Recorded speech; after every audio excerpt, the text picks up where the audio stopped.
Welcome to the Bogosity podcast for 18 April 2011, the podcast dedicated to boldly splitting infinitives.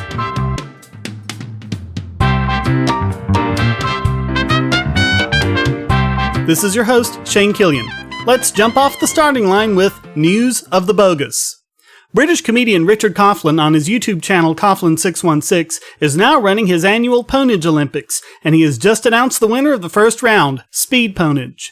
The award went to the user NotInMyName2050 for his video debunking Molotov Mitchell of Illuminati TV in 90 seconds or less. For over a century, a scientific consensus believed that the Brontosaurus was real.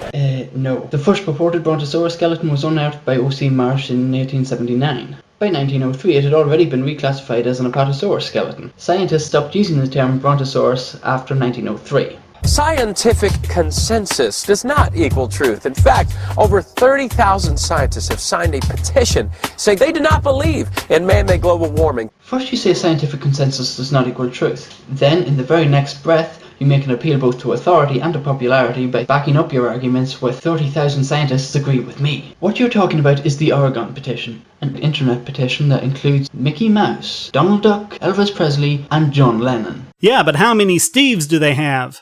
What's the difference between scientists being wrong about the Brontosaurus and scientists being wrong about global warming?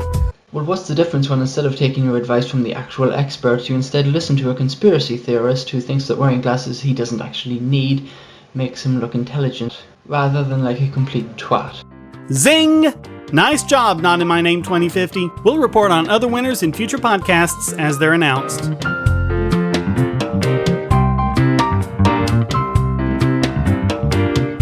Three weeks ago, this podcast covered the story of an air traffic controller working alone, falling asleep on the job. Well, guess what? It just happened again, and this time it was deliberate. It happened when the controller at the Knoxville, Tennessee airport made himself a bed on the floor out of a bunch of sofa cushions, got a blanket, curled up, and went to sleep, as 7 different flights tried to land. All they got was radio silence. 5 car 804 Tango Fox. 5 car 804 Tango Fox. Tower, 5 car 1 Charlie Whiskey, same as the other guy, nobody home. Yes, sir, we're trying to get a hold of Knoxville approach or Knoxville departure, and we cannot raise them. 2 Papa Charlie, standby. We got our clearance, but we don't have any radio contact with them. There was only one part the controller was awake for, but listen to him. That's 5, not finally, Papa Knoxville departure air contact. You know, happening once might be a fluke. Happening again? In such a short amount of time? Is this a new problem, or is it an ongoing problem that's just finally being reported? Officials are meeting to see if firing him is a possibility. Meanwhile, the Air Traffic Controllers Union says that the solution is to hire more of them. Of course, one thing that's still not happening is accountability by those in the government who hired these 2 slack-offs.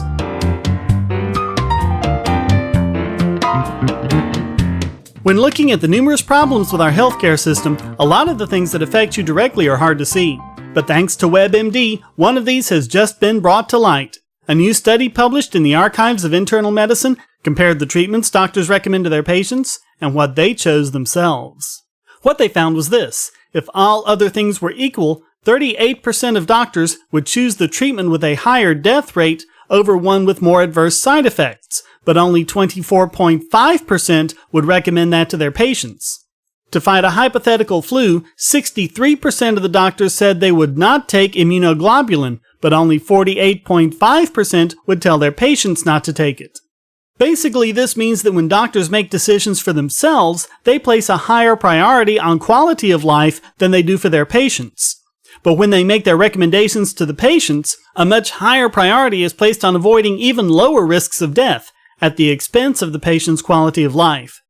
If they're incentivized to do this with things like malpractice and wrongful death lawsuits, it's a big problem that needs to be addressed. But whether it is or not, maybe the thing to do when a doctor recommends a procedure is to ask him, what would you do?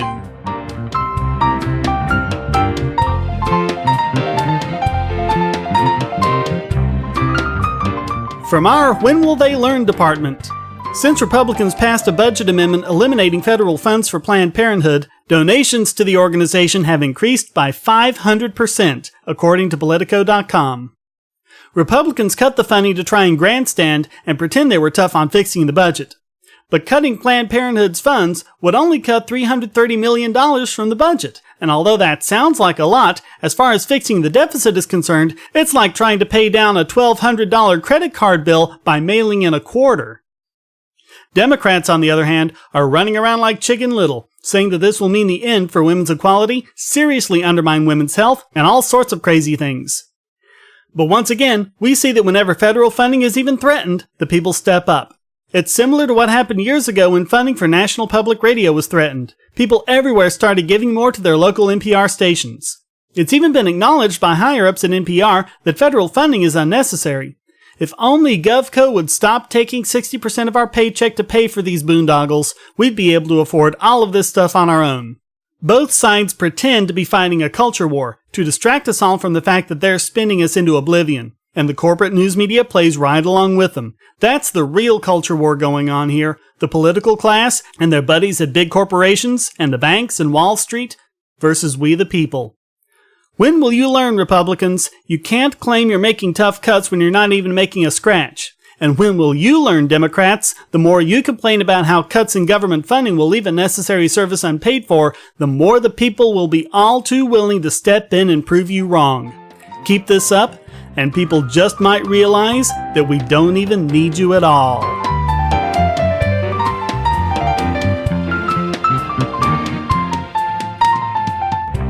It just may be the greatest archaeological find in history. The actual nails used to crucify Jesus have been found in an ancient Jerusalem tomb. Who exposed this magnificent find to the world? Was it an archaeologist? Well, no. It was a filmmaker trying to pimp his new documentary, Nails of the Cross. His evidence is sketchy at best, even by his own admission. He told Reuters, "What we are bringing to the world is the best archaeological argument ever made that two of the nails from the crucifixion of Jesus have been found." Wow! The best argument ever made? That sounds impressive. But then he said, "Do I know 100% yes, these are them? I don't." Well, maybe it's still the best argument ever made, and the other arguments have just been really lousy.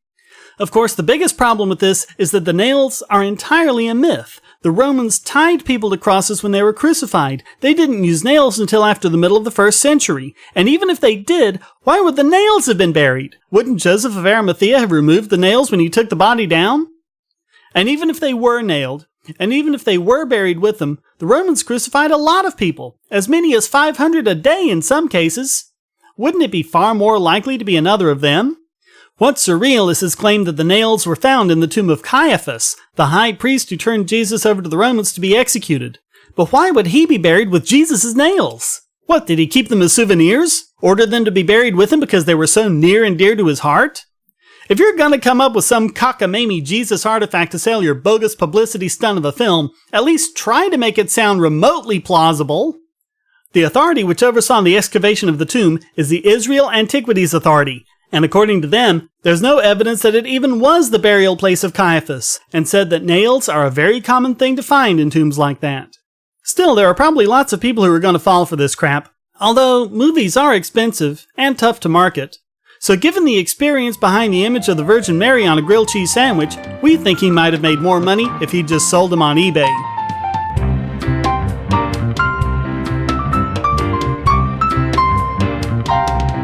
Jack Shop is the pastor at the Independent Fundamental Baptist Church who has been involved in some cover-ups about abuses that has gone on in his church. ABC News interviewed several young women who were victims of physical and sexual abuse. One of the victims was a 15-year-old who had previously and repeatedly been molested by her father, who still sings in the church choir. Right in the front pew are my two brothers and my father. And I think how sick and twisted all of that was. My father crying tears because, he's so disappointed in my actions, but at the same time molested me. Another was driven out of the congregation when she was forced to leave the state and go to Colorado, apparently to make it more difficult to prosecute the case. She was up there all by herself in front of hundreds of people. I was sobbing. Like a scene from the Salem witch trial, she says she was forced to confess a sin. There was just dread and fear. A sin so terrible, she says, she was banished, sent away from her church and her home in disgrace. I believed that it was my fault. I didn't even tell anybody until I found out I was 4 months pregnant. One side note, scorn needs to be slung at Elizabeth Vargas too. And he pulled me in the back seat and raped me. Did you try and fight back? Oh, nice, Elizabeth. Have a Bogosity brick bat across the head. Please remember, this isn't one isolated incident. There are thousands of IFB churches across the country with hundreds of thousands of members. We talked to victims who described physical and sexual abuse that went unpunished in their congregations for years. In 2000, this IFB pastor was sentenced to 106 years in prison for abuse of his daughter, found with 410 wounds and scars. Last year, this IFB couple was charged with beating their 7-year-old daughter to death. They pleaded not guilty, but police say they were following the disciplining techniques in a book widely read in IFB circles. And just last month, 2 leaders of an IFB church in Wisconsin were charged with child abuse. They pleaded not guilty, but one told police that the Bible dictates that infants are worthy of the rod. Meanwhile, Shop continues to try to eat his cake and have it too, by preaching male dominance over women and saying it's not his idea. ABC News called me this week and said, we heard that you believe that men should be in charge of their wives. I said, no, sir, I didn't say that. I said, God said that. He said, husbands are the head of the wife. I said, if you got a problem with what I said, I was quoting the Bible, maybe I'll take it up with God. But if you're repeating it and passing it on, then you must believe it, you disgusting misogynistic bigot. I never apologize for standing where God stands. I never worry standing where God stands. Somebody says, you know what they're going to say about you? Who cares? Oh, well, as long as you don't care what we say, you're a despicable, barbaric, knuckle-dragging sub-ape, a disgusting, pus-filled sore on the anus of humanity, the putrid and festering muck on the swamp of depravity. And if your God really does believe what you say he does, he is as evil as you are, you pubic louse-infested lump of smegma. Bigger things to worry about. Heaven, hell, life, death. Rape? What about rape, you diseased groinal bubo? It bothers you what people say about you? Not at all. If they're quoting me while I'm quoting the Bible, hallelujah, God's word is getting out. Well then, I'm glad to do my part in getting the word of your evil, bigoted, sexist, rape-loving God out. So yes, the people will know. They'll know that if they're looking for spiritual advice to get as far away as possible from you and the obviously godforsaken independent fundamental Baptist church system, to do it.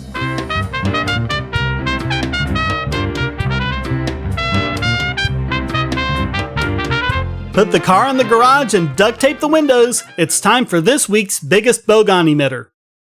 150 years ago this week, the Civil War began with the attack on Fort Sumter. Listen to Rachel Maddow getting her history completely wrong. And the fact that the first shots were fired in South Carolina specifically came as no surprise. South Carolina, after all, had been the very first state to secede 3 months earlier. No, Maddow, it happened at Fort Sumter because that was the only fort the U.S. hadn't turned over to the Confederate government, and they were using it to blockade the port of Charleston, refusing to let ships through unless they paid the tariffs to the U.S. government, protectionist tariffs that were a big part of the motivation of many secessionists. But Maddow goes on with her historical ignorance. The great pride of the South Carolina secessionists was this guy, Senator John C. Calhoun. And as well as being a rabid proponent of slavery, John Calhoun, to that end, championed the cause of nullification. No, Maddow, that's secession, not nullification. There's a big difference. In fact, northern states had been using nullification judiciously to counter the fugitive slave laws, which said that any slave escaping into a free state could be captured, and anyone who helped them was a criminal. Nullification is what you do to avoid secession. But then she goes beyond the ignorant, trying to score cheap political points and exposing her bigotry in the process. Nullification is what Republican legislators in states all across the country have been screaming in the face of the new health reform law passed by Democrats in Congress last year. Just within the last 2 months, Republicans in Idaho and in Montana moved through their own nullification legislation. It's not just anti-federal health reform legislation. It's legislation that says that federal law doesn't apply here in our state. In the state of Georgia, for example, Republicans are pushing the Georgia Food Freedom Act. Food freedom? Yeah, it would exempt the state of Georgia from federal regulations on the safety of the food supply. In Arizona, the state Senate there approved a bill exempting products from interstate commerce laws if they are made and used within Arizona. West Virginia attempting to do something similar, nullifying federal regulations on guns, as long as those guns are made and used within West Virginia. Kentucky trying to nullify federal laws regarding environmental safety. They are trying to proclaim themselves a sanctuary from the Environmental Protection Agency. Your federal laws don't apply here, Yankees. Maddow, what about Maine, New Hampshire, and Minnesota, which are working to nullify federal health care? Or New Jersey and Pennsylvania's bills to nullify the authority of the TSA to grope our junk? Lots of states are doing this, not just southern states, and they're doing it with every bit the same justification as the northern states used to nullify the Fugitive Slave Acts. In fact, Calhoun himself used this nullification by northern states as a big reason why the southern states should secede. Listen to this quote, directly from South Carolina's Declaration of Secession. An increasing hostility on the part of the non-slaveholding states to the institution of slavery has led to a disregard of their obligations, and the laws of the general government have ceased to affect the objects of the Constitution.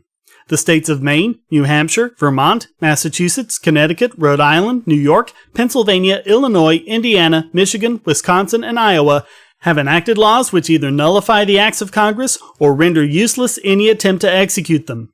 In many of these states, the fugitive is discharged from service or labor claimed, and in none of them has the state government complied with the stipulation made in the Constitution. And from this the document surmises, thus the constituted compact has been deliberately broken and disregarded by the non-slaveholding states, and the consequence follows that South Carolina is released from her obligation. Northern nullification was a reason for Southern secession. South Carolina made the exact same claim about nullification that Maddow is. Now watch her try to make this about race. Why are these Confederate themes resonating so much today? I think it would be foolish to imagine that this is uncorrelated with having an African-American president.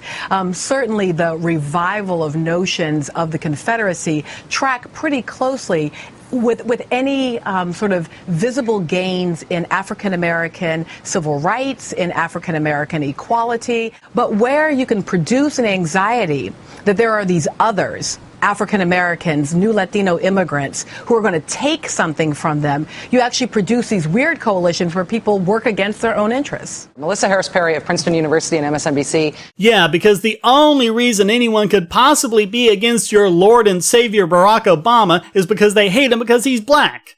It can't be because he's a tyrannical big government tax borrow and spend warmongering politician. It can't be because he's taken Bush's unconstitutional assaults on our civil liberties and ran with them to the point where he even claims the authority to detain people indefinitely even after they've been acquitted. No, must be because he's black. Give me a break. And let's not forget the fact that a lot of states acted to try to nullify the Patriot Act when that unconstitutional monstrosity was passed. Was Maddow complaining then, when nullification was used against a president she hated? From her demeanor and the quality of her argumentation, I can only conclude that she's looking to take over Glenn Beck's time slot on Fox News. She certainly did a good enough job to become this week's biggest Bogon emitter.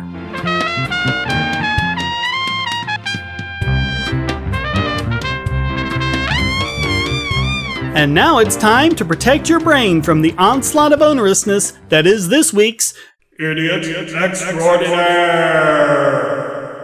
Bill Donahue is the head of the anti-defamation group, the Catholic League. Personally, I suspect he's the entirety of the anti-defamation group, the Catholic League, but whatever. In a recent posting, he bemoaned the fact that people were actually complaining about Catholic priests sexually abusing little boys and causing them severe emotional trauma for the rest of their lives. This immoral imbecile wrote, in 2004, the John Jay College of Criminal Justice issued its landmark study and found that most of the abuse occurred during the heyday of the sexual revolution, from the mid-1960s to the mid-1980s. What we are hearing about today are almost all old cases.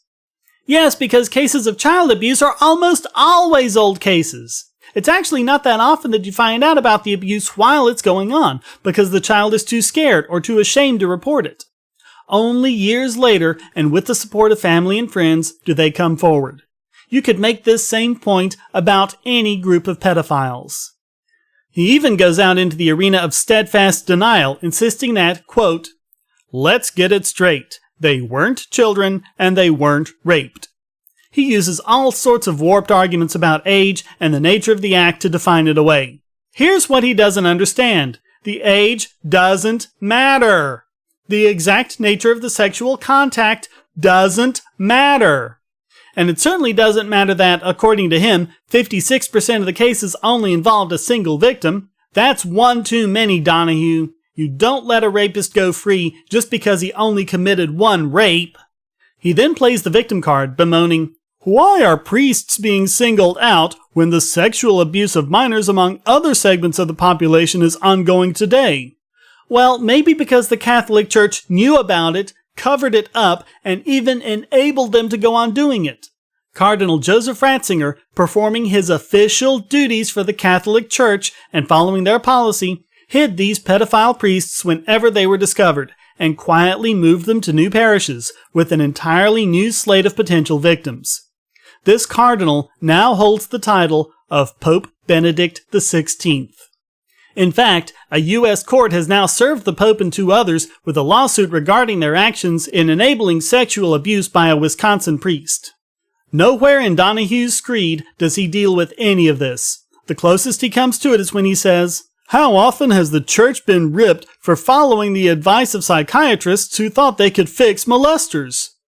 Oh, really? That's what they were doing, following the advice of psychiatrists? So psychiatrists told them to cover up the abuse, move the priest to a different parish, and give him new potential victims? Give me a break! Despite Donahue's bleeding to the contrary, if this had been any other organization, those involved would have been arrested and likely would be serving jail time for their hideous crimes. The Catholic Church is not being picked on. If anything, they've been given special dispensation solely because of their religious status.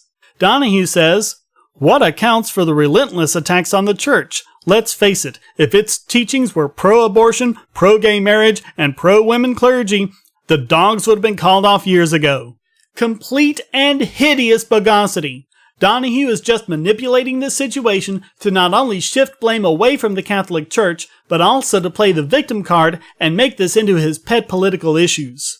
In obvious desperation, Donahue even quote-mines Richard Dawkins. The British atheist Richard Dawkins is no fan of Catholicism, but he is honest enough to say that the Catholic Church, quote, has been unfairly demonized over the issue, especially in Ireland and America. Now, if Dawkins gets it, why can't others? But that isn't what Dawkins said. Notice that he doesn't give the source for this quote. I will. It's on page 355 of The God Delusion, and it goes, "For all sorts of reasons I dislike the Catholic Church. But I dislike unfairness even more, and I can't help wondering whether this one institution has been unfairly demonized over the issue, especially in Ireland and America." He did not say it as a statement of fact, merely as something he wondered. He then spent several pages going over different cases and other forms of child abuse, such as scaring them using the concept of hell, and concludes, "I am persuaded that the phrase child abuse is no exaggeration when used to describe what teachers and priests are doing to children." Donahue also seems to have forgotten that Dawkins called for the Pope to be arrested for crimes against humanity, saying, "This is a man whose first instinct when his priests are caught with their pants down is to cover up the scandal and damn the young victims to silence." Such an effort by Donahue to shift the blame, distract from the issue, and score cheap political points would be offensive if it weren't so laughably transparent. As it is, this feeble attempt is enough to get him named this week's Idiot Extraordinaire. Well, that wraps up another edition of the Bogosity podcast. Please visit the forums at bogosity.tv where you can read the show notes and participate in discussion about these subjects and anything else you'd like. And if you'd like to participate in the Bogosity podcast, you can send a question, statement, news article, or rant to podcast@bogosity.tv. If you put it in an MP3 file, it just might get played in the podcast. Thank you for listening. Until next time, here's a quote from Pat Condell. "I find it quite ironic that some Christians would like to ban the Harry Potter books in case their children turn to witchcraft and away from Jesus. as opposed to turning to Christianity and even further away from Jesus. The Bogosity podcast is licensed under a Creative Commons Attribution Non-Commercial No Derivatives 3.0 Unported license.